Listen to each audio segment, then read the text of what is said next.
क्षेनाय नमः स्नानं समर्पयामि స్నానానంతరే శుద్ధ ఆచమనీయం సమర్పయామి. 2 అక్షంతలు తీసుకోండి, చక్కగా వస్త్రంగా భావించుకొని ఆ స్వామి వారి దగ్గర వేయండి. యువాసమాసా పరవీత ఆగస్య విశ్రయాన్ భవతి జాయమానః కవయమున్నయంతి స్వాధియో మనసా దేవయంతః.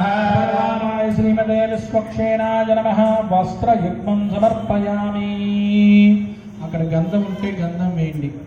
గంధద్వారాం దురాదురశాం నిత్యముష్టాంగరేషిణీ సర్వభూతానాం త్వామిహోపః వయే శ్రియం. వరవారాయ శ్రీమతే విశ్వక్షేణాయ నమః దివ్యశ్రీచందనం సమర్పయామి. ఆయనే పరాయణే దూర్వారోహంతి పుష్పణీ ప్రదాశ్చ పుండరీకాణి సముద్రశ్చ గృహాయిమే. వరవారాయ శ్రీమతే విశ్వక్షేణాయ నమః పుష్పమాలికాం సమర్పయామి. యజ్ఞోపవీతం పరమం పవిత్రం ప్రజాపతే సాదం పురస్తాత్. ఆయుష్యమఘ్రియం ప్రతిమంచ శుభ్రం యజ్ఞోపవీతం బలమస్తు తేజః. శ్రీమతే విశ్వక్షేణాయ నమః యజ్ఞోపవీతాం సమర్పయామి. అధ పుష్పై పూజయామి. ఓం విశ్వక్షేణాయ నమః. ఓం చతుర్బాహవే నమః. ఓం శంఖచక్ర